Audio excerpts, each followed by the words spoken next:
and welcome to Evansville Podcast. My name is Jason Burton. Thank you for listening. Thank you for downloading, all that stuff. Follow us on Twitter, please, at Evansville Pod, and subscribe, rate, review. You know the drill. Helps us out, but thanks for doing it. On today's show, I have a special guest host, Mr. Matt Hart. You may have heard him recently as a guest on the show when Kensington, Blalock co-hosted. Well, flippity floppity. Guess what happened? Matt Hart is now the co-host and Kensington is the guest. We're here to talk about Falsettos, Think Pink Productions' next event. This will be happening Friday, Saturday, Sunday, the 10th, 11th, and 12th of February. You can check the show notes for details, and also she'll mention how you can get tickets there for the show and what Falsettos is. We're going to talk about that. It will be at Studio 321 behind Eastland Mall over on the east side. We also talk about Think Pink in general and why they do the kind of shows they do, and also air a little grievance I have with Kensington. So yeah, that happened. So let's get into it. Thanks. Hey, co-host. Hey, host. Hey, it's Matt Hart, Maniac Matt Hart here on the Morning Zoo. Oh my God. DJ This is perfect. Matt, the Hitman Hart. Wrestling now. Yeah, we're there. I hope the whole podcast goes like this. And the wheels are off. And we're done. No, we're here talking to Kensington, Blalock. I always feel like I needed to fall into some sort of British. That's my full pretentious thing, name. Like Kensington. Yes. Blalock. Yes. How that works? That ek is like a guttural. Yeah, ek. I'm mad at you still. Why would you do that to me? No, it's because what you did not do for me. Tell me about it. So last time you were on the podcast, Yeah. we talked about silence. Mm-hmm. And then I was like, cool. Fine piece of theater. Went well. Right. I have no idea how the actual show went well. But Super good. Podcast went well. Yeah. And then you're on some other medium Yeah. TV show or something. I don't know, with Gretchen, whatever her name is. Yeah. Yeah. Best Gretchen ever. Irons. Yeah. I think that's her name. Yeah. Gretchen. That's what they call her. Yep. But she threw Hi, out some Gretchen. Jodie Foster Yeah. impression. Mm-hmm. Gretchen want did one? it or No, Kensington? she did it, Yeah. but she didn't do it on my show. But I played the Jodie Foster character. She asked. But you didn't. I She didn't asked know. me to do it. Okay, I'm ready. So I did I'm ready. it. I'm doing it now. You have to ask me a question. I will respond to you as Agent Starling.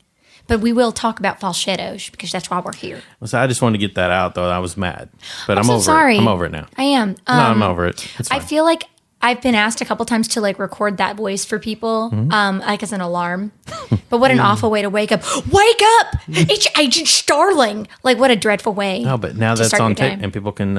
You don't Oh, need to. yeah. So there you go. Ringtone. You You're can done. figure out how to Ringtone cut right that out, there. right? Done and done. iTunes ringtone. Oh wow! Search it, folks. They Can I just get have to any money play from the that? whole episode every time, and they That'll have to be fine. download it every time they wake up. Good. You're all welcome. Yeah, no, everything's good now. Yep. Yeah, falsettos. Yeah. I know nothing about this thing, so Get ready. yeah, I know, right? Is okay. So Stretching. I've seen Toxic Avenger. Right. Did not see anything else. Yeah. I saw Hands on a Hard Body. So You saw Hands on Hard Body. I can Perfect. speak for That's Hands why on you're here. Yep. You're you. expert. Thank Yep. you. Did not see Silence. Now, when last we talked, you mentioned there will be walkouts. Were there walkouts? We actually, here's what I was pleasantly surprised by. Everyone we spoke to, we said full frontal male nudity, and they got that shock factor out real early. And not only did we not have walkouts, but it became its own like cheering section. So I mean, we got the diehard cultish fans at the show, and our favorite show I think was the midnight show because people were there, not all of them sober upon entry and just real glad to be there. It was a really fun show and definitely not something you're going to see in Evansville probably ever again. Unless I do it again because I love it so by much. request. Yes, by request only. But no, it was a lot of fun. It was a really, really cool show. Cool. Really cool. Yep. But falsettos is what we're talking about today. And is nothing like Silence. Nothing like Not anything even you've done, right? close. No, it's very unique to the season. Yeah. So if you're ready, you guys can just sit back and take a nap if you need to, because I got an hour here to talk about this show and how much I love it. An hour? And I mean, that's how long I'll talk. You can edit, that's right? Fine. That's fine. So Falsettos it's set in 1979 for Act 1, 1981 for Act 2. It follows a small family, and I'll try to explain it. It gets messy. There's the dad, the mom, and the son.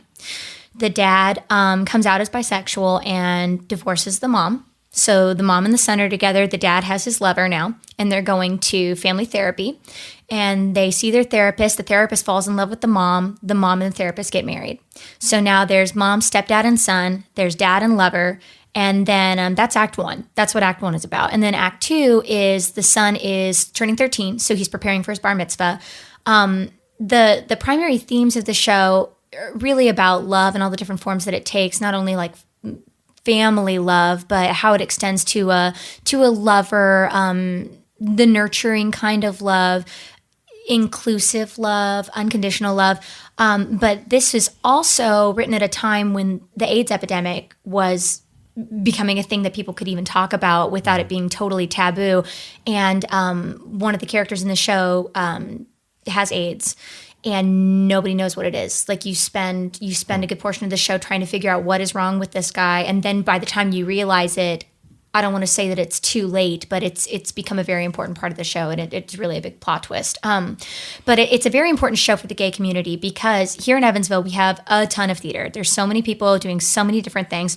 And it really divides up the talent because there's so many people who want to do different shows and they have a million options, so people get spread really thin. But what's nice about Falsettos is this is the only representation for the gay community. LGBTQ is not represented on stage, and something that I really want to make clear to Evansville audiences, if you take the gay out of theater, we don't have a lot of theater left. Whereas, we don't have our Stephen Sondheims, we don't have our Andrew Lloyd Webbers, and those are just the big names.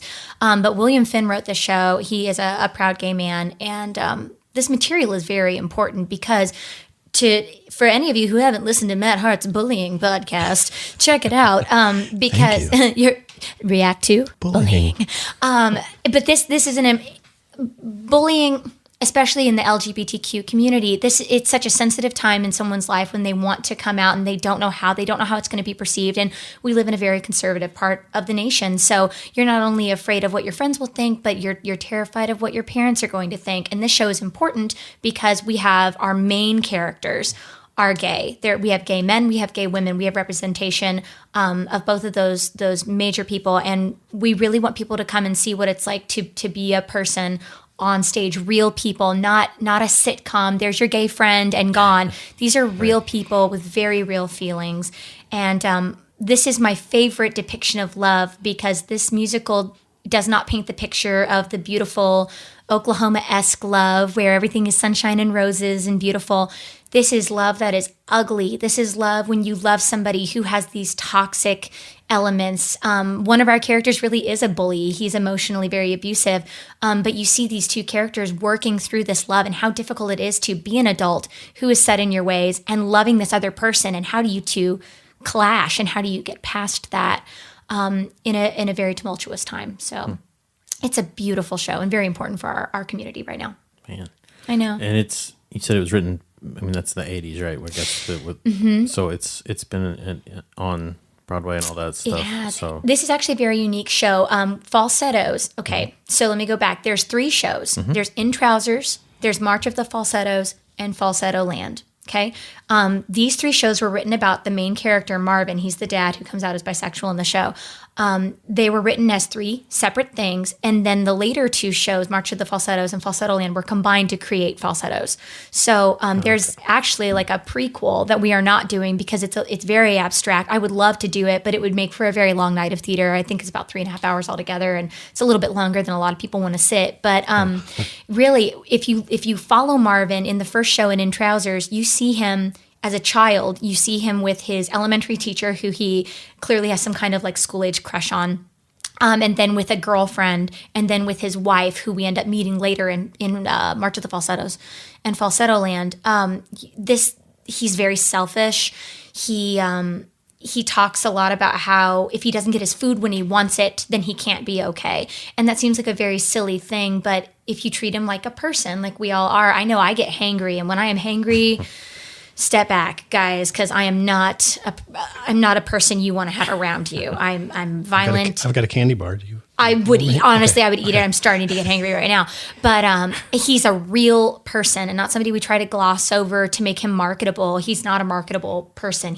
Truthfully, he sucks. And he's not somebody I would necessarily be friends with. But the more you learn about him, and if you are lucky enough to listen to In Trousers or read In Trousers before you come see our show, you see this progression of this selfish, childish man who does exactly what he wants, regardless of the consequences with other people, which is why he's with his wife. He's with his wife because he gets her pregnant, and they stay together. And then he doesn't want to be with her anymore because he wants to have a boyfriend, and he just does it. But you see as he gets older and his relationships develop and mature that he understands how important every relationship in his life is, not only with his lover and his ex-wife, but also with his son, who spends the whole show terrified. One of his big concerns is talking to their therapist. He says, "Is this genetic? Like, look at my dad. Am I going to get this?" And if you think about it from an 11-year-old point of view, if your father comes out as bisexual, that seems like a very reasonable question to ask. I am his son. Is that something that's going to happen to me, is how the child presents it. But it does a really great job of portraying very real people on stage. They're not always likable, but they're always lovable. As I'm sitting here, hearing you talk about it and the issues that it brings up, you and I both have been directors and we've both chosen shows. And I generally, whenever I choose a show, it can be like kind of for a purpose, like whether that's, we haven't really done something of this type, and so I want to make sure that our group of actors or even the people that come see what we do have kind of a full experience. So I would be fascinated when I pose the question to you, very simply, why did you choose this show? I would be fascinated, like the first thing that comes to mind whenever I. Well, the first reason is a selfish reason. I am head over heels in love with this material, and I mean that in the very real love way, not the flowery love way, but in the I am very dedicated to this material. I am devoted to this material. The second act in particular, when things start to get really heavy, it does not fail. I could go into my car right now, hit the final track of that song or that show, and I would be weeping because of how true it is to the depth of love, and not the love that people get excited about, that's sexy and fun, but the love where you are there when things are ugly and people are sick, and you want to hold that person's hand when they're mean and when they're ugly, because you know what they are underneath, and you know how you want to help them and build them. But the language of the show, we did the show 6 years ago. I loved it 6 years ago, but from a very immature standpoint, just from somebody who was really fangirling the show. And now it's about a Jewish family. I'm not Jewish. I'm non-denominational Christian. So I'm spending the time on this show reaching out to the Jewish community and to the temple and learning about how to properly represent a bar mitzvah in the show, especially a non-traditional one, because ours does not take place where you would traditionally see a bar mitzvah happen. But I'm learning about how I can engage people in this community, in all aspects of this community. You don't see a lot of shows around here that feature Jewish culture. You don't see a lot of shows around here that feature homosexuals and transgendered people and really minorities in general. I mean, we get a lot of Oklahoma, and not that there's anything wrong with Oklahoma, but that is a shiny, pearly white show. You know what I mean? Yeah. And I think that Evansville desperately needs to be reminded that theater is diverse and celebrates differences. And that's really what Think Pink is about, is celebrating diversity and supporting. And we just did the Ghostlight Project, which you were at, Matt, and it was so good to see you there, because I love what you represent and how you can be a voice for people who really don't know what to do. And that's what Think Pink seeks to do, and how we are going to pledge to be a voice for people who feel marginalized in our new season. We will continue to do that through the remainder of the season and then in our future here in Evansville. Well, you just said fangirling, and I have to tell you that I'm such a fangirl of what you do, because I certainly come from school theater, public school theater at that. So and then obviously we've worked together in civic theater, and certainly they do great work and they do important work. But to see the opportunity for the sorts of shows that Think Pink produces takes me back. And actually, I was talking to Brandon at the Ghostlight Project, and I was like, it's such a cool thing to almost see off-Broadway Yes. type of productions. And I don't know that the typical theater goer in Evansville knows that that's what's going on. So Right. for whatever it's worth, get there, take in a show, and try not to come in with any preconceived notions. Yes. Just have an experience, because you're going to see something possibly a little different than what you're used to at like a civic theater or something like Absolutely. And all of it is so valuable. I mean, school theater, it ingrains that love for theater into children so that they can keep it with them for their whole life. And what civic theater does, it reaches out to a broad audience. We do something different than everyone else in this community. That off-Broadway style that Matt is talking about specifically, we don't have a broad appeal. We're doing shows that are different and that target very specific audiences, or material that would be considered offensive by a lot of people, either due to language, subject matter, sexuality, gore, what have you. But the purpose in doing all of these things is to expose Evansville to new things, because while my husband and I lived in New York, that was one of our favorite things to do, because Broadway is so big, but it's also so commercial. So you're going there getting that kind of Cirque du Soleil spectacle feel. But we would go to these gritty little underground theaters. We did a little off-Broadway musical together. And I mean, it's in the back of a warehouse, and you're reaching out to these small communities. And it's important work, and not work that's represented here. So that's really what we're going for, is just different, and reaching out to as many different voices that haven't been represented as possible. Yeah. So how do you find these shows? Because they're not the normal, like, we'll hear about Hamilton or something, just because, I mean, we're not in New York, and Hamilton, I mean, I've So heard the much fun. soundtrack, but Yeah, like, it's a lot of fun. It's not like you can watch these plays Absolutely. or whatever. So how do you find that? My greatest tool in my arsenal is my beautiful husband, Brandon Eck. He is absolutely the smartest man about theater material. And I'm not even like, I could even say that not liking him. Like, even if Brandon were not my husband, I could honestly tell you he's the smartest person about theater material I've ever met. He's very passionate about new works. While we lived in the city, he would always come home and say, there's this new show, let's go, let's go, let's go. And even more excited about something like that than if one of our favorite shows were playing. He's like, no, let's go see this little thing. So he'll go through spurts where he'll get super interested in one thing or another. There was about a year where he would buy scripts. He would go online, say, I spent $20, I got 10 scripts, I'm going to read them all. And I have a pile of scripts that is probably about 2.5 feet high, that he said, you need to look at these for next year, love you. And so I said, well, I got to get through Falsettos. But he's such a lover of good material, of material that is transformative and can transport you. And I really trust his judgment. So he introduced Falsettos to me a million years ago. And then while we lived in New York, we went and saw Hands on a Hard Body. And we knew immediately it wasn't going to work in New York, because it's about the Midwest, and it's about the South, and it's about that, when you don't have a car to get somewhere in Evansville, you're stuck. And that's what the musical was about. If you don't have it, your freedom is taken from you. And then Silence was just a nasty little romp through the underworld, which we don't have a lot of seedy underworld on stage here. And then Toxie was a rock show. You don't see a lot of rock theater. You see a lot of cool rock shows here, but not rock theater.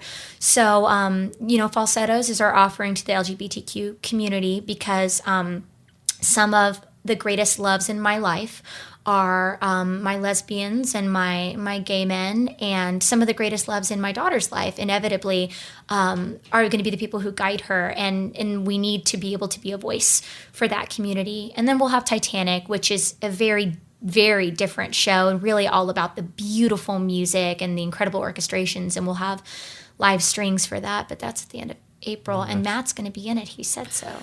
What? Yeah, he promised. That's what he said. He promised. Yeah. I said that on the other podcast. Yeah, that you have to listen. So you have to listen to both of them so that you can understand this one. Kind of a sister podcast. Right? Yep. Oh, yeah, link them nice. together. That'll be fun. Yeah. So you have to listen to both so you get the inside jokes. And you have to listen to all of them, I would think. I mean, that would be my preference, that right? would be what I would like. That would be the best. Go back through Or at least download them all. Yeah, whole list. please. I don't care if you listen. Get those numbers. Yeah, right? Gotta get the numbers. Yeah. Yeah, awesome. So when Titanic comes out in April, is Yes. that the end of the season then? That's the end of our season. We'll be able to announce our new season. I'd like to be able to do it before Titanic comes out. So you'll probably hear about that sometime in March. Okay. And we're going to make sure that we represent marginalized voices in our new season. So it should be a lot of really different, interesting works coming up.